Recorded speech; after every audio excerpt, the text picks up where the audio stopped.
Hey everyone, welcome to my channel. I'm Oman Luthra, and today we're going to talk about the politics behind climate change, at least in the United States, and why political change is absolutely necessary to stop climate change. Whether you believe in the science behind climate change or not, the reality is that climate change is already here in 2021. It's what causes wildfire seasons in California to become more destructive with every passing year. It's what causes the streets of Miami to flood every time there's a big storm there. And it's what causes high-category hurricanes to slash the eastern U.S. coast just about every summer. If we don't do something about it, the consequences of these events will only get worse with time. Now, I have some good news and some bad news. The good news is that we have all the solutions that we need to not only slow down climate change, but also to reverse it. Not only will these solutions be environmentally friendly, but they will also help the U.S. economy a ton by creating thousands of new jobs.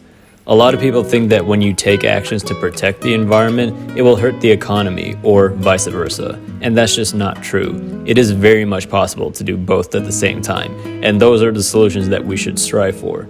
And chances are that you are familiar with most of these solutions. And arguably the most important solution is that we stop burning fossil fuels and transition to renewables as fast as possible.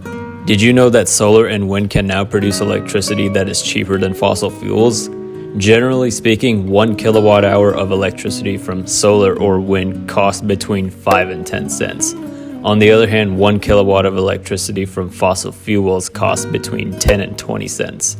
And as the technology for renewables continues to improve, that gap will only grow over the years. There are definitely other solutions that are important, like eating fewer animal products, reducing consumerism, and using more efficient appliances. But I think most, if not all, environmentalists would agree that the most important thing that we do is reduce emissions by burning less coal, oil, and natural gas. So the good news is that we have all the solutions that we need to stop and reverse climate change. The bad news is that the majority of our leaders are not willing to take aggressive action, if any action at all, on these solutions.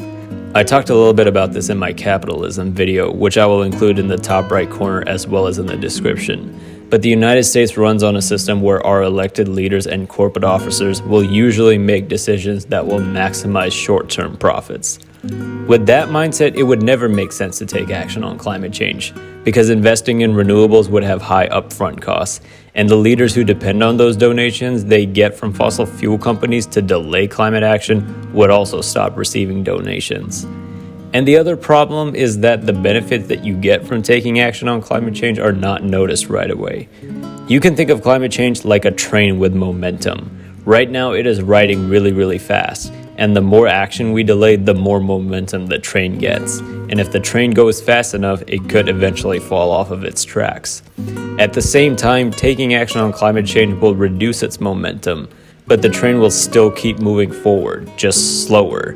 However, if the action taken is big enough and people commit to taking action for long enough, then the train will eventually stop and start moving in the reverse direction. So even if we take action on climate change, you would not notice improvements in the climate until years later, and that doesn't make it seem like it's a problem worth going after right now. That's why climate change is a political problem, not a scientific one. Regardless of what climate deniers might tell you, the science behind climate change is very clear, and the solutions that we have to take are also very clear. And as a plus, a lot of these solutions will help grow the economy as well. As an individual, you can very well take action on your own to install solar panels on your roof if it means cheaper electricity for you. And if it makes you feel better that you're burning fossil fuels, then go for it by all means.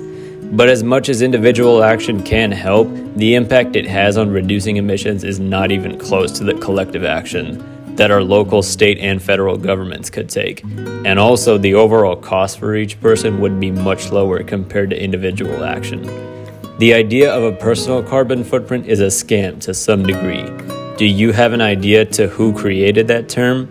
It was the fossil fuel industry.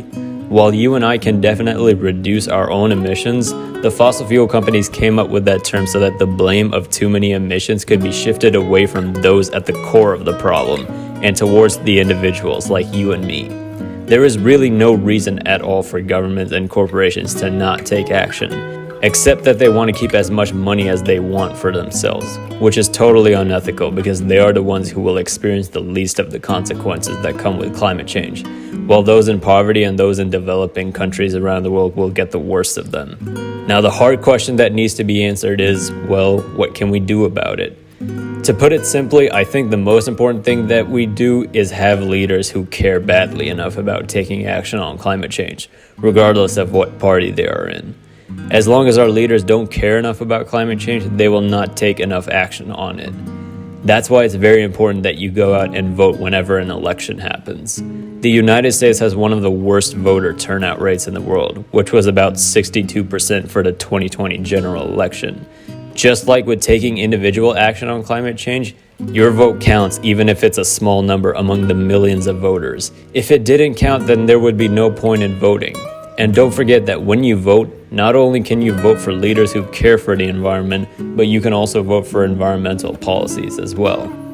And at the same time, there has to be a loud enough voice heard that gets our leaders to take action. You can participate in a climate protest. You can join a local environmental group. You can write an email to your representative or senator. I know it's easier said than done, but the more action that we delay now, the more action will be necessary later. It may be hard, but the things that are hard are also the most rewarding, and taking action on climate change is no different. I gave you my solutions, but I want to hear from you as well. What do you think is the best way to fix the political system so that our leaders take more aggressive action on climate change? What about the corporate system? Please start a discussion in the comments below. I would love to hear your perspective on this issue.